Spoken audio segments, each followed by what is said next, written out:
आज आप सुने शनि प्रदोष व्रत कथा।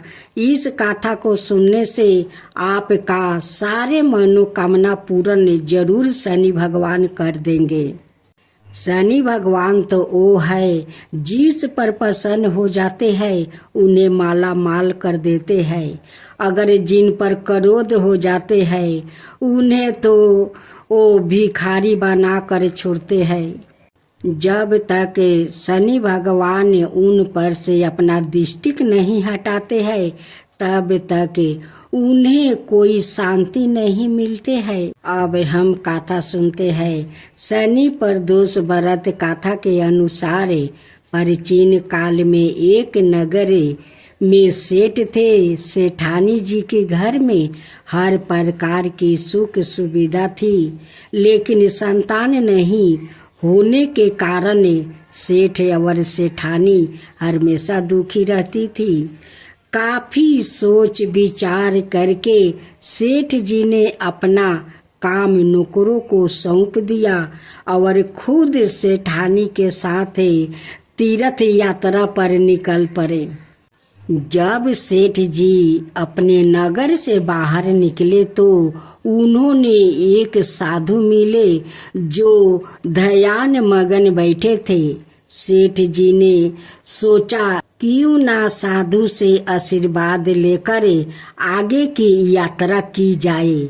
सेठ और सेठानी साधु के निकट बैठ गए। साधु ने जब आंखों खोली तो उन्हें गाता हुआ कि सेठ और सेठानी काफी समय से आशीर्वाद की प्रतीक्षा में बैठे हैं। साधु ने सेठ और सेठानी से कहा कि मैं तुम्हारा दुख जानता हूँ, तुम शनि प्रदोष व्रत करो, इससे तुम्हें संतान सुख प्राप्ति होगा। साधु ने सेठ सेठानी को प्रदोष व्रत की विधि भी बताई और शंकर भगवान की नियम वंदना बताई। हे रुद्रदेव शिव नमस्कार, शिव शंकर जग गुरु नमस्कार, हे नीलकंठ सूर्य नमस्कार, शिष्य मैली चंदे सुख नमस्कार, हे उमाकांत सुधि नमस्कार, उग्रह रूप मन नमस्कार, ईश्वर ईसा प्रभु नमस्कार, विशेश्वर प्रभु शिव नमस्कार। दोनों साधु से आशीर्वाद लेकर तीर्थ यात्रा के लिए आगे चल पड़े। तीर्थ यात्रा से लौटने के बाद सेठ और सेठानी ने मिलकर शनि प्रदोष व्रत किया, जिसके प्रभाव से उनके घर एक सुंदर पुत्रा का जन्म हुआ और खुशियों से उनका जीवन भर गया। आज आप सुने शनि भगवान की व्रत कथा। एक समय स्वर्ग लोक में सबसे बड़ा कौन है लेकर प्रश्न उठा। 9 ग्रहों में वाद विवाद हो गया। विवाद इतना बढ़ गया कि परस्पर भयंकर युद्ध की स्थिति बन गई। निर्णय के लिए सभी देवता देवराज इंद्र के पास पहुंचा और बोले, हे देवराज, आपको निर्णय करना होगा कि हम में से सबसे बड़ा कौन है। देवताओं का प्रश्न सुनकर देवराज इंद्र उलझन में पड़ गया। इंद्र बोले, मैं इस प्रश्न का उत्तर देने में असमर्थ हूँ। हम सभी पृथ्वी लोक में उज्जैनी नगरी में राजा विक्रमादित्य के पास चलते हैं। देवराज इंद्र सहित सभी ग्रह देवताओं उज्जैनी नगरी पहुँचे। महल में पहुंचकर सब देवताओं ने उनसे अपना प्रश्न पूछा तो राजा विक्रमादित्य भी कुछ देर के लिए परेशान हो उठा, क्योंकि सभी देवता अपनी अपनी शक्तियों के कारण महान थे। किसी को भी छोटा या बड़ा कह देने से उनके क्रोध के प्रकोप से भयंकर हानि पहुंच सकती है। अचानक राजा विक्रमादित्य को एक उपाय सूझा और उन्होंने विभिन्न धातुओं स्वर्ण, रजत, चांदी, कांसा, दर्पण, तांबा, सीसा, रंगा, जस्ता, अब्रक, लोहे के 9 आसन बनवाए। धातुओं के गुणों के अनुसार सभी आसनों को एक दूसरे के पीछे रखवा कर उन्होंने देवताओं को अपने अपने सिंहासन पर बैठने को कहा। देवताओं के बैठने के बाद राजा विक्रमादित्य ने कहा, आपका निर्णय तो सवाय हो गया। जो सबसे पहले सिंहासन पर विराजमान है वही सबसे बड़ा है। राजा विक्रमादित्य के निर्णय को सुनकर शनि देवता ने सबसे पीछे आसन पर बैठने के कारण अपने को छोटा जानकर क्रोधित होकर कहा, राजा विक्रमादित्य, तुमने मुझे सबसे पीछे बैठाकर मेरा अपमान किया है।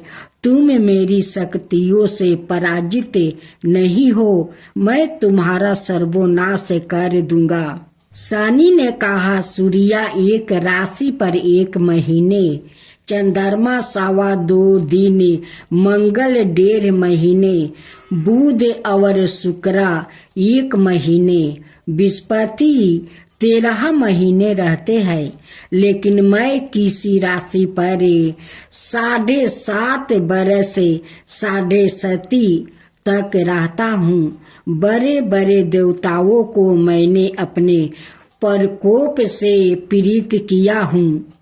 राम को 7.5 के कारण ही वन में जाकर रहना पड़ा और रावण को 7.5 के कारण ही युद्ध में मृत्यु का शिकार बनना पड़ा। राजा, अब तू भी मेरे प्रकोप से नहीं बच सकेगा। इसके बाद अन्य ग्रहों के देवता तो प्रसन्नता के साथ चले गए, परंतु शनि देव बड़े क्रोध के साथ वहां से विदा हुआ। राजा विक्रमादित्य पहले की तरह ही अन्याय करते रहे। उनके राज्य में सभी स्त्री पुरुष बहुत आनंद से जीवन यापन कर रहे थे। कुछ दिनों ऐसे ही बीत गया। उधर शनि देवता अपने अपमान को भूला नहीं था। विक्रमादित्य से बदला लेने के लिए एक दिन शनि देव ने घोड़े के व्यापारी का रूप धारण किया और बहुत से घोड़ा के साथ उज्जैनी नगरी पहुँचे। राजा विक्रमादित्य ने राज्य में किसी घोड़े के व्यापारी के आने का समाचार सुना तो अपने अश्वपाल को कुछ घोड़े खरीदने के लिए भेजा। घोड़ा बहुत कीमती थे। अश्वपाल ने जब वापस लौट कर इस संबंध में बताया तो राजा विक्रमादित्य ने सवाई आकर एक सुंदर शक्तिशाली घोड़े को पसंद किया। घोड़े की चाल देखने के लिए राजा उस घोड़े पर सवार हुआ तो वो घोड़ा बिजली की गति से दौड़ पड़ा। तेजी से दौड़ता घोड़ा राजा को दूर एक जंगल में ले गया और फिर राजा को वहां गिरा कर जंगल में कहीं गायब हो गया। राजा अपने नगर को लौटने के लिए जंगल में भटकने लगा, लेकिन उन्हें लौटने का कोई रास्ता नहीं मिला। राजा को भूख प्यास लगे आई थी। बहुत घूमने पर उसने एक चरवाह मिला। राजा ने उसने पानी मांगा। पानी पीकर राजा ने उस चरवाह को अपनी औंठी दे दिया। फिर उसने रास्ता पूछ कर वहां जंगल से निकल कर पास के नगर में पहुंचा। राजा ने एक सेठ की दुकान पर बैठकर कुछ देर तक आराम किया। उससे सेठ ने राजा से बातचीत की तो राजा ने उसे बताया कि मैं उज्जैनी नगरी से आया हूँ। राजा के कुछ देर दुकान पर बैठने से सेठ जी की बहुत बिक्री हुई। सेठ ने राजा को बहुत भगवान समझा और खुश होकर उसे अपना घर भोजन के लिए ले गया। सेठ के घर में सोने का हार खूंटी पर लटका हुआ था। राजा को उस कमरे में छोड़कर सेठ कुछ देर के लिए बाहर गया। तभी एक आश्चर्यजनक घटना घटी। राजा देखते ही देखते सोने के उस हार को खूंटी निगल गई। सेठ ने कमरे में लौट कर हार को गायब देखा तो चोरी का संदेह राजा पर ही किया, क्योंकि उस कमरे में राजा ही अकेला बैठा था। सेठ ने अपने नौकरों से कहा कि इस परदेसी को रस्सियों से बांधकर नगर के राजा के पास ले चलो। राजा ने विक्रमादित्य से हार के बारे में पूछा तो उसने बताया कि उसके देखते ही देखते खूंटी ने हार को निगल लिया था। इस पर राजा ने क्रोधित होकर चोरी करने का अपराध में विक्रमादित्य के हाथ पैर कटवाने का आदेश दे दिया। राजा विक्रमादित्य के हाथ पांव काट कर उसने नगर की सड़क पर छोड़ दिया गया। कुछ दिन बाद एक तेली उसे उठाकर अपने घर ले गया और उसे अपने किलू पर बैठा दिया। राजा आवाज देकर बैलों को हाँकता रहा। इस तरह तेली का बैल चलता रहा और राजा को भोजन मिलता रहा। शनि के प्रकोप की 7.5 पूरी होने पर वर्ष ऋतु प्रभाव हुई। राजा विक्रमादित्य एक रात मेघ मल्हार गा रहा था कि तभी नगर के राजा की लड़की राजकुमारी मोहिनी रथ पर सवार उसी तेली के घर के पास से गुजरी। उसने मेघ मल्हार सुना तो उसे बहुत अच्छा लगा और दासी को भेज कर गाने वाले को बुला लाने को कहा। दासी ने लौट कर राजकुमारी को अपंक राजा के बारे में सब कुछ बता दिया।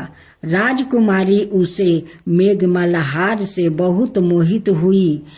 अत उसने सब कुछ जानकर भी अपंक राजा से विवाह करने का निश्चय कर लिया। राजकुमारी ने अपने माता पिता से जब यह बात कही तो वो हैरान रह गई।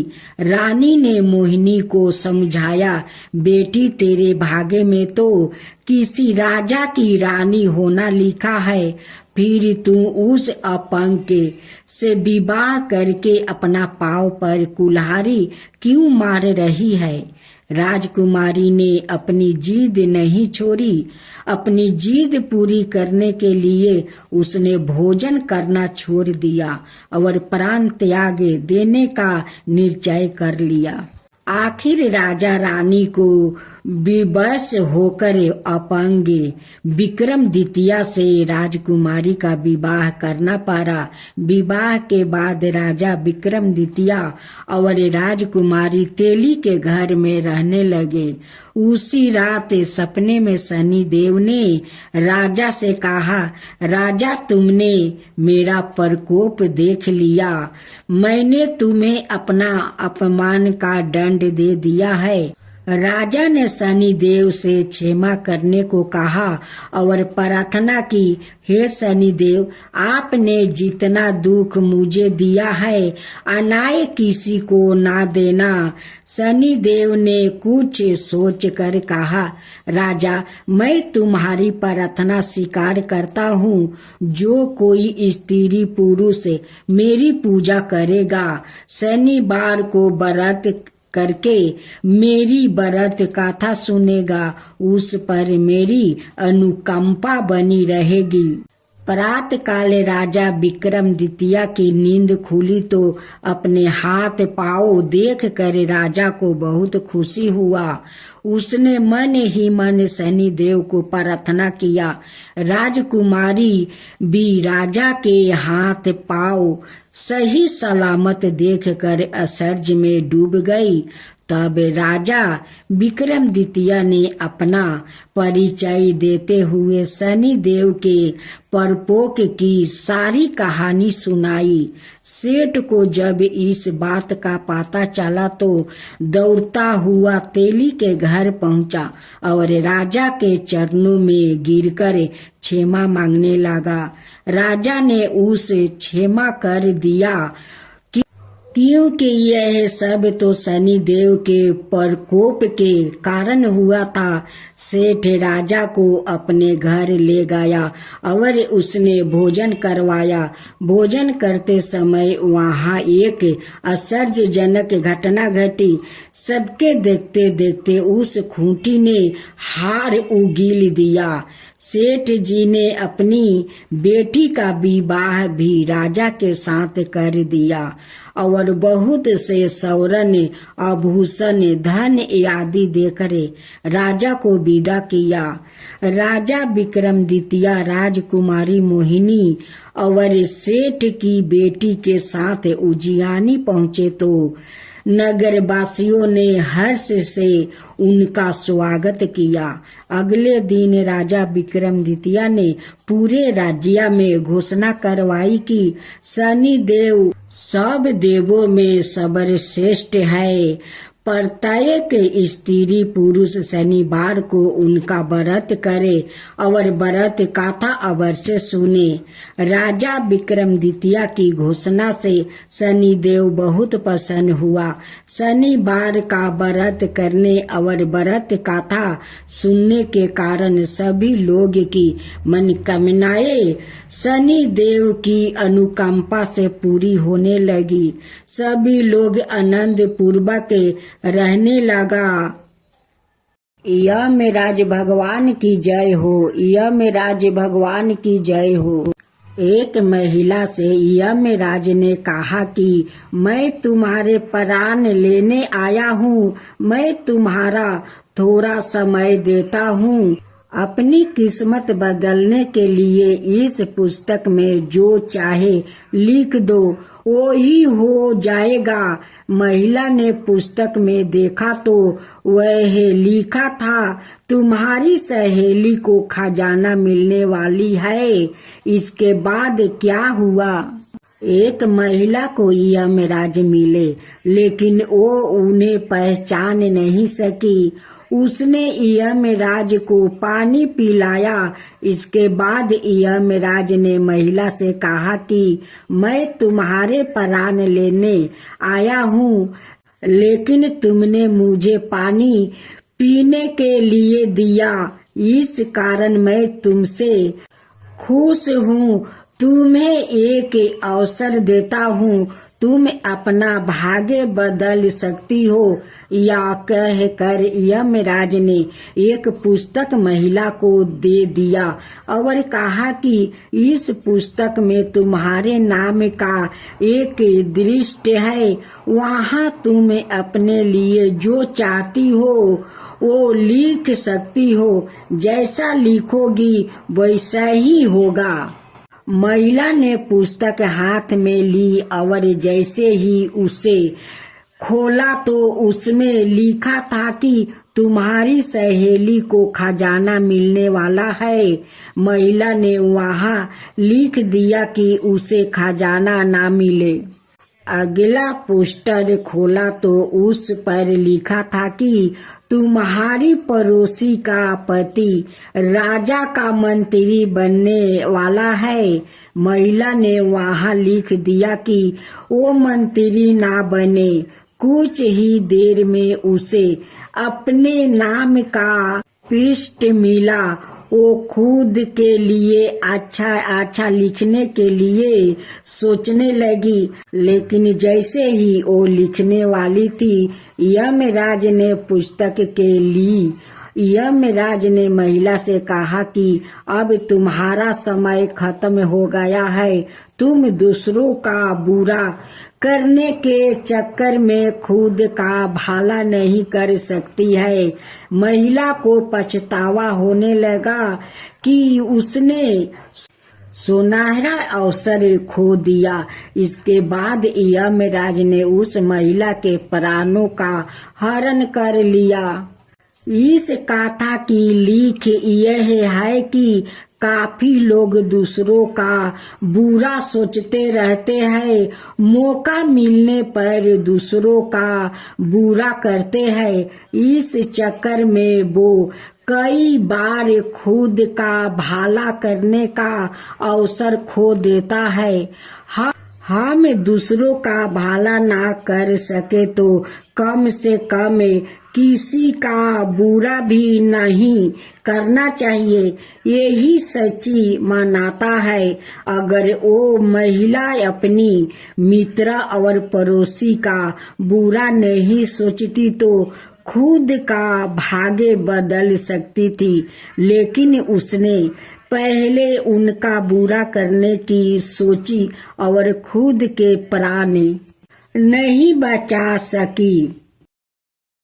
एक राजा और एक मरे हुए लाश का खूब सुंदर कथा। एक बार राजा तेरी विक्रमसेन रात को शमशान में शीशम का वृक्ष का नीचे गया और वहाँ जिस लाश में बैताल था उसे निडर होकर उतारा। वो लाश भयंकर रूप से हंस रही थी, किंतु राजा ने उसकी कोई परवाह नहीं किया। वो उसे कंधे पर रख कर चुपचाप चलने लगे। तब बैताल जो उस लाश के अंदर था बोला, राजा तुम इस दुष्ट भिक्षुक का लिए इतना कष्ट क्यों उठाते हो? व्यर्थ का परिश्रम करने में कोई समझदारी नहीं है, इसलिए रास्ते में अपना मन बहलाने के लिए मुझसे यह कहानी सुनो। एक शोभापति नाम की बहुत ही सुंदर नगरी थी। उसमें सुदरत नाम का एक चक्रवर्ती राजा राज करता था, जो बहुत ही पराक्रमी था। पृथ्वी भर के सब लोगों उसके राज्य में संपन्न और सुखी थे। राजा सादा धर्म चरण में लगा रहता था। उसका राज्य इतना अच्छा था कि प्रजा उसके सामने पहले के सभी राजाओं भूल गया था। एक दिन बीरबल नाम का एक ब्राह्मण उसके यहाँ नौकरी करने आया। उसके साथ उसकी स्त्री, पुत्रा पुत्री और 3 सेवक थे। उसकी स्त्री का नाम धर्मवती, पुत्रा का नाम सत्यवर और पुत्री का नाम वीरवती थी। उसकी बगल में कृपान, एक हाथ में तलवार और दूसरे हाथों में एक शानदार ढाल थी। उसने अपना वेतन 500 सोने की मुद्राएं रोज का हिसाब से बताया जाता था। राजा वीरों से प्रेम करता था, इसलिए उसने 500 सोने की मुद्राएं रोज उसे देना स्वीकार कर लिया था। राजा ने देखा कि इसके थोड़ा सा नौकर है और एक छोटा सा परिवार है। उसे यह जानने की उत्सुकता हुई कि यह इतनी मुद्राएं किस काम में खर्चा करता है।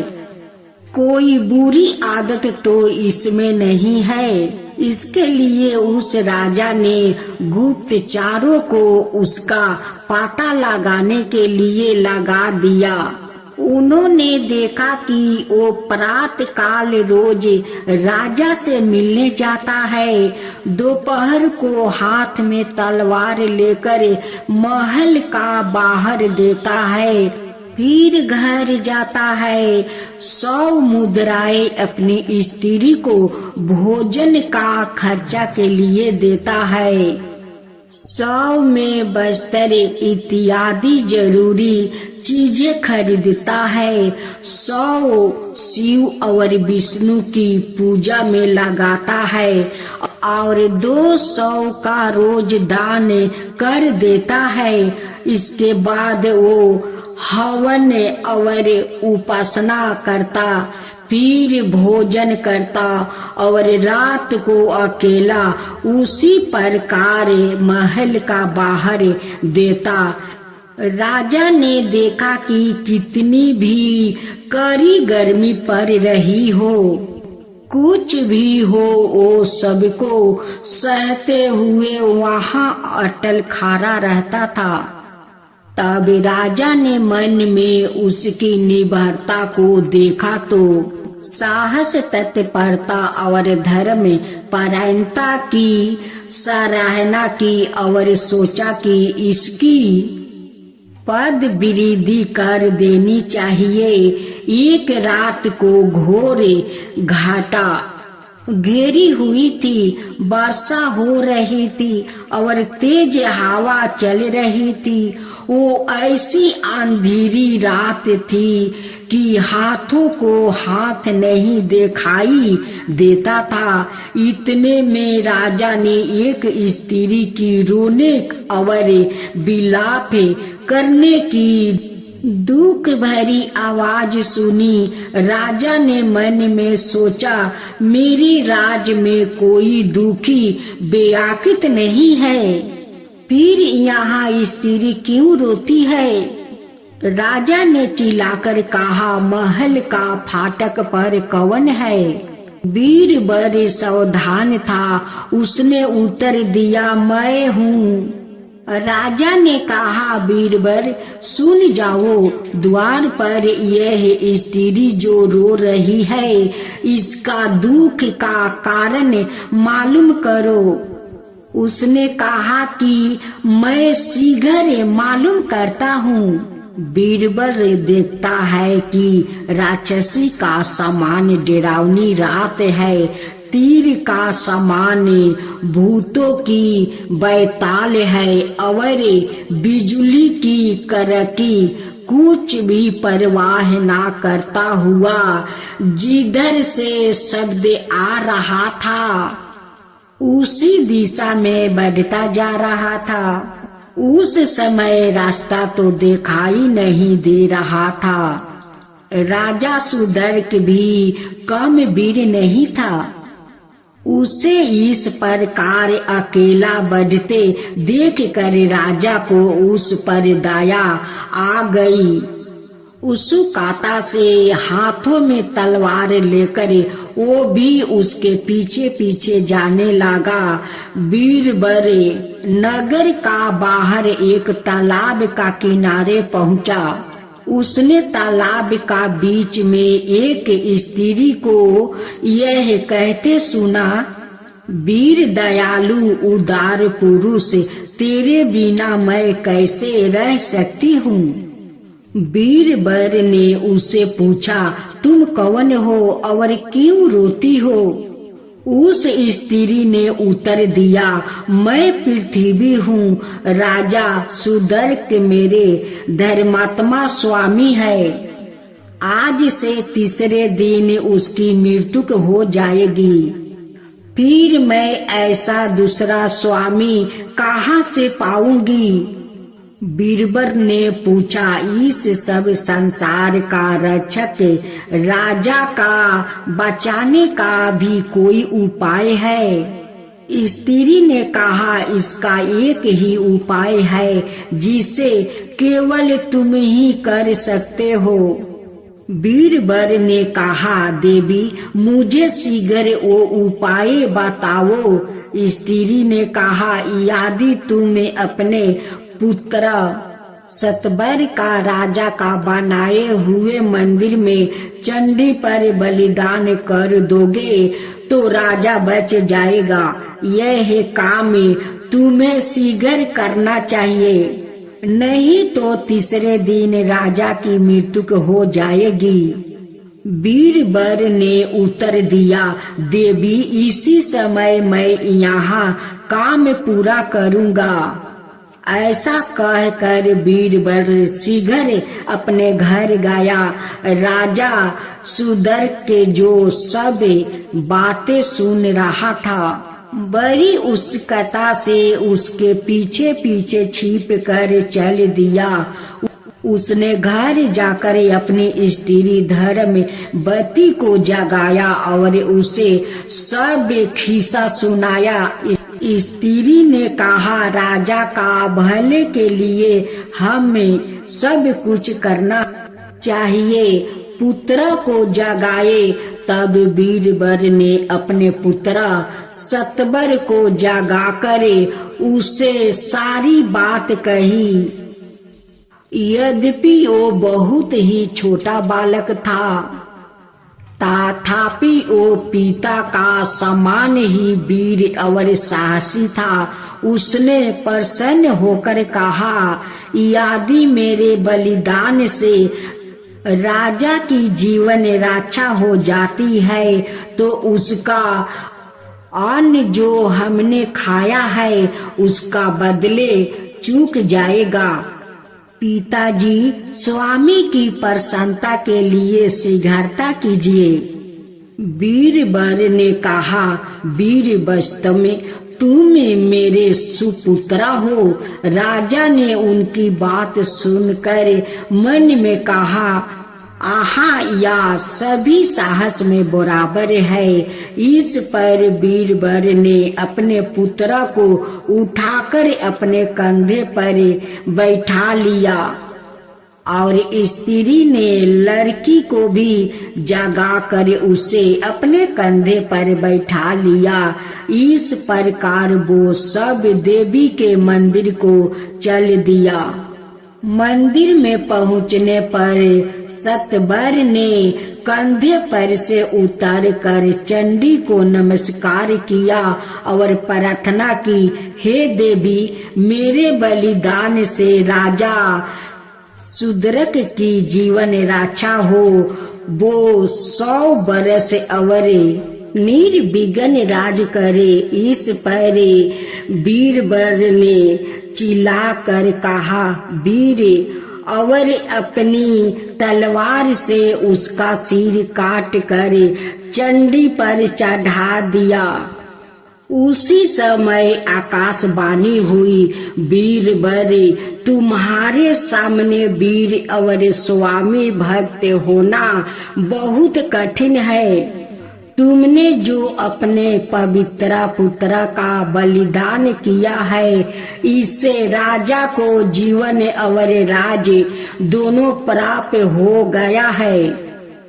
उनकी पुत्री बीरवती ने रोते हुए अपने भाइयों का शव का आलिंगन कर लिया है। इस असहानी दुखों से उसका हृदय टूट गया है और उसने भी व्याकुल होकर अपने प्राण छोड़ दिया। तब स्त्री ने अपने पति से हाथ जोड़कर प्रार्थना की, हम लोगों ने अपना कर्तव्य पूरा कर दिया है। अब पुत्र और पुत्री का बिना मेरा जीवन बेकार है।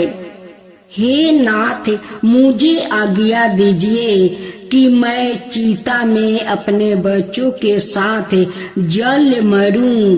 बीरबल ने कहा, पवित्रा स्त्री, यह सत्य है कि अब बच्चों का बिना तुम्हारा जीवन में कोई आनंद नहीं रहा। तुम जैसे ठीक समझो वैसे करो। तब उन्होंने मंदिर के बाहर बार में से लकड़ी लेकर अपने पुत्र और पुत्री की चिता बनाई। धर्मवती ने देवी से प्रार्थना की, हे देवी, मुझे यही वीर पति आगे के जन्म में भी मिले और हमारे राजा का कल्याण हो। फिर उसने जलती चिता में कूद कर अपने पुत्री और पुत्रा का साथ अपने शरीर को भी भस्म कर दिया। बीरबल सोचने लगा, अब मैं अकेला रह गया हूँ। मैंने अपना कर्तव्य पूरा कर दिया है। जब मेरे सब प्रियजनों का बलिदान हो चुका है, तब मुझे इस जीवन से चिपटे रहने से क्या लाभ है। उसने मंदिर में चंडी के सामने हाथ जोड़कर प्रार्थना की। फिर राजा की मंगल कामना करते हुए अपनी तलवार के एक ही झटके से अपना सिर काट कर चंडी पर चढ़ा दिया।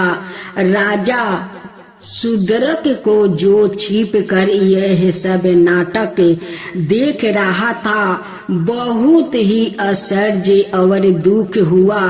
वो मन में सोचने लगा, इस योग पुरुष ने और इसके परिवार ने मेरे लिए ऐसा आश्चर्यजनक और कठिन कार्य किया है जो पहले ना कहीं देखा गया है और ना सुना गया है।